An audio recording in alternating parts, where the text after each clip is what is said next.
Koras, teman pemilih, selamat datang kembali di podcast Sahab KPU Kabupaten Simalungun, suara, aspirasi, harapan, dan partisipasi masyarakat. Di episode ke-6 ini kita akan bedah tuntas nih, bagaimana rasanya menjadi badan ad hoc yang bertugas di dua event besar sekaligus. Kita kedatangan tamu spesial, seorang pejuang demokrasi dari Kecamatan Dolok Silo, Kabupaten Simalungun.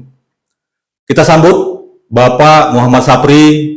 Beliau adalah anggota PPK Kecamatan Dolok Silo pada pemilu tahun 2024 yang kemudian menjadi Ketua PPK pada Pilkada tahun 2024. Assalamualaikum, selamat sore Bang Sapri. Waalaikumsalam warahmatullahi wabarakatuh, Bang Fadli. Ya, terima kasih sudah mengundang saya ke podcast di KPU Kabupaten Simalungun ini. Terima kasih juga kepada seluruh jajaran yang ikut serta di dalamnya, begitu juga tim. Saya ucapkan terima kasih yang sebesar-besarnya. Baik, kami juga cukup senang Mas Sapri masih bisa meluangkan waktu untuk hadir di KPU Kabupaten Simalungun. Siap. Gimana kabarnya nih Bang, setelah tuntas melaksanakan tugas berat di pemilu dan pilkada tahun 2024 yang lalu? Baik Bang, terima kasih. Alhamdulillah Bang, saya sangat bangga. Saya sangat senang ketika selesainya pilkada dan pemilu sekali bisa berkontribusi saya di dalamnya, di dalam demokrasi di Kabupaten Simalungun ini. Saya cukup puas karena ikut di dalamnya untuk berkontribusi, bisa langsung mengikuti demokrasi di Kabupaten Simalungun ini, Bang. Baik, Bang. Di pemilu 2024 itu Abang kan bertugas sebagai anggota PPK tuh. Benar. Apa motivasi utama Abang untuk mendaftar sebagai badan ad hoc? Nah, ini dia awalnya, Bang. Ya. Saya itu memang tidak terlalu begitu paham dengan kepemiluan. Ya. Namun setelah saya mengingat itu kan, betapa pentingnya ikut langsung berdemokrasi, ikut berkontribusi secara langsung sebagai warga negara yang baik, saya sangat terpanggil untuk mengikuti bahwasanya di dalam kepemiluan itu memang terdapat yang jujur, adil di dalam kepemiluan. Itu yang membuat saya terpanggil ikut serta di dalamnya, Bang. Baik. Kemudian selama menjadi anggota PPK di pemilu 2024, tentu ada momen-momen yang paling berkesan yang Abang rasakan. Benar. Abang bisa cerita nggak apa tantangan terbesar yang dihadapi khususnya untuk di Kecamatan Dolok Silo, terutama yang sama-sama kita ketahui nih saat rekapitulasi di tingkat kecamatan gitu. Nah, ini memang yang sangat paling berkesan bagi saya. Karena di hari-hari pada saat rekapitulasi di mana waktu yang sudah ditentukan tidak boleh dilewatin. Nah, ini dia yang sangat saya ingat sampai sekarang, Bang. Di mana di Dolok Silo itu, Bang, selain dari wilayah yang luas, di Dolok Silo itu sinyal internet itu sangat susah, Bang. Karena wilayah Dolok Silo itu dari pusat kecamatan ke 14 nagori itu jaraknya cukup jauh, Bang. Ketika sinyal bermasalah, ya, itu sangat mempengaruhi hasil dari kinerja kita. Jadi otomatis kita harus langsung terjun ke lapangan, baik itu jam berapa, dalam kondisi hujan ataupun panas, kita harus turun ke lapangan. Itulah yang diuji, sangat diuji fisik kita, fisik, mental, dan integritas kita di penyelenggara, Bang. Artinya pada saat pelaksanaan pemilu tersebut, KPU kan menyediakan fasilitas berupa aplikasi Sirekap. Itu maksud Abang ya? Benar, iya. Itu yang memerlukan jaringan internet. Baik, ya, benar itu. Luar biasa ini Bang. Berarti integritas, ketahanan mental, fisik yang kuat, koneksi internet juga harus mendukung gitu. Benar, Bang. benar. Baik, baik. Menjadi menarik ini Bang. Setelah pemilu kan, Abang menjadi ketua PPK di Pilkada nih, Pilkada 2024. Ya. Apa perbedaan mendasar yang Abang rasakan antara menjadi anggota dan menjadi ketua PPK? Baik, Bang, itu sangat signifikan itu perbedaannya, Bang. Mulai dari anggota pindah ke ketua, itu cukup signifikan, Bang. Yang karena kalau anggota itu hanya kita diberi beban tanggung jawab itu sebatas di lingkungan tugas yang saya emban saja.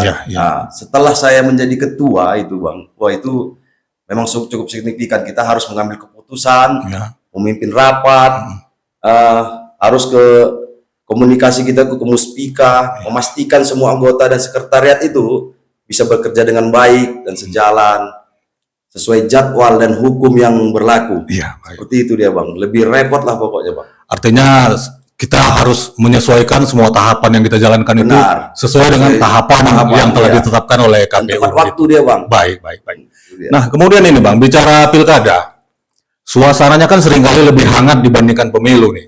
Nah, Karena fokusnya hanya pada bupati dan wakil bupati dan gubernur dan wakil gubernur.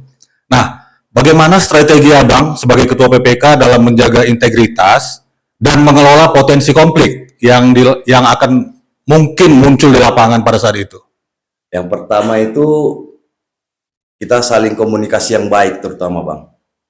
Dalam penegasan aturan, kita selalu menekankan netralitas. Setiap anggota PPK itu harus saling bekerja sama, sinkron dalam bekerja sama menyelesaikan sesuatu hal, apapun itu tugasnya, tidak bisa sendiri-sendiri. Iya. Tidak bisa main tunggal Bang. Itu bahasa Medannya tidak bisa main tunggal. Kolektif kolegial gitu. Harus kolektif kolegial dia Bang. Kita harus juga saling berkoordinasi dengan pihak-pihak kepolisian Iya, betul. dan Ramil, begitu juga Muspika yang lainnya Bang. Itu harus selalu kita padukan untuk mencari solusi ketika ada masalah.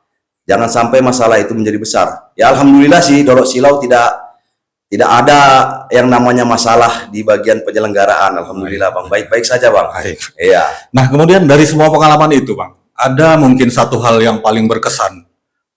Apa pelajaran terpenting yang Abang dapatkan selama menjadi bagian dari badan ad hoc, baik itu di pemilu maupun di pilkada? Terima kasih Bang Fadli. Ini dia pelajaran yang terpenting bisa saya ambil di dalamnya itu adalah teamwork Bang, kerjasama. Sama, betul. Kerjasama itu sangat penting di dalamnya. Ketika PPK ada 5, Ya. satu aja dia kurang berkontribusi itu Bang, tidak bisa berjalan dengan baik dia Bang. Ya. Kalau perahu itu bisa oleng dia gitu, dia bocor sebelah kapal ini Bang. Seperti itulah dia kira-kira. Itu tadi makna kolektif kolegial. Iya, itu dia Bang. Jadi antara kita PPK, PPS dan KPPS itu harus saling dukung-mendukung Bang. Ya. Harus bekerja sama. Ya. Tidak bisa PPK bekerja sendiri, Ya. PPS bekerja sendiri tidak bisa Bang. Karena dia berjenjang. Hierarki, Bang. Hierarki dia kemudiannya kan. Ya. Nah, seperti itu dia Bang. Nah, terakhir nih Bang Sapri, untuk teman pemilih yang menyaksikan acara ini, khususnya anak-anak muda, mungkin mereka tertarik nih untuk menjadi bagian dari badan ad hoc untuk di pemilu dan pilkada yang akan datang. Apa pesan Bang Sapri buat mereka? Inilah yang paling saya banggakan untuk anak-anak muda sekarang ini sebenarnya itu jangan takut untuk terlibat.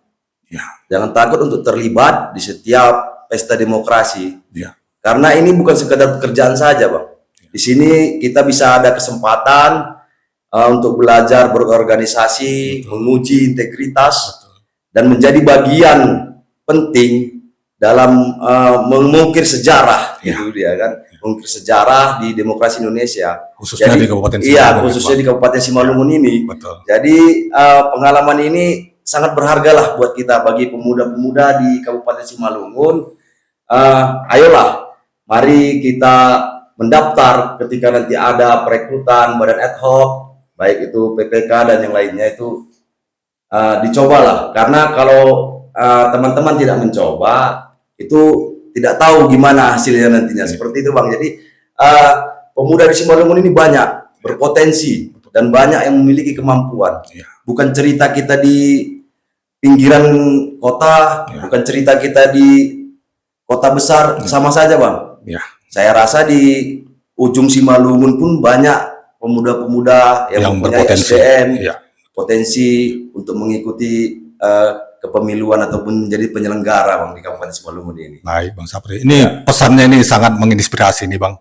Terima kasih Bang atas waktunya yang cukup berharga sudah membagikan informasi di podcast Sahab KPU Kabupaten Simalungun. Sama-sama. Kita jadi tahu betapa heroiknya perjuangan para badan ad hoc di lapangan dalam penyelenggaraan pemilu dan pilkada tahun 2024. Baik, teman pemilih, kita sudah dengarkan langsung pengalaman luar biasa dari Bapak Muhammad Sapri, anggota dan Ketua PPK Kecamatan Dolok Silau pada pemilu dan pilkada tahun 2024.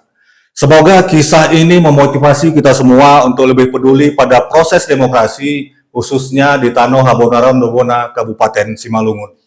Hal penting yang dapat kita simpulkan dari obrolan ini, integritas dan dedikasi adalah harga mati dalam menyelenggarakan pesta demokrasi.